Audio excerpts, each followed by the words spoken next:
Oi, gente, vou mostrar para vocês de uma forma rápida como eu faço a limpeza da máquina Singer, né? Não é só a limpeza aqui externa, mas também a gente precisa fazer a manutenção da máquina.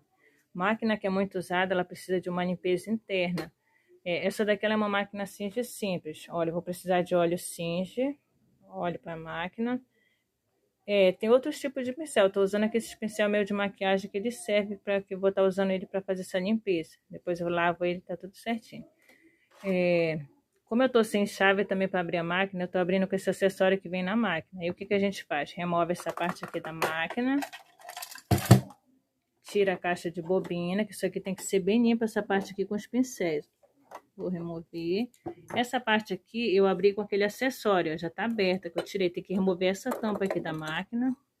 Ó, aí você vai fazer a limpeza com o pincel de toda essa parte aqui da máquina para poder colocar o óleo aqui nessa parte, ó.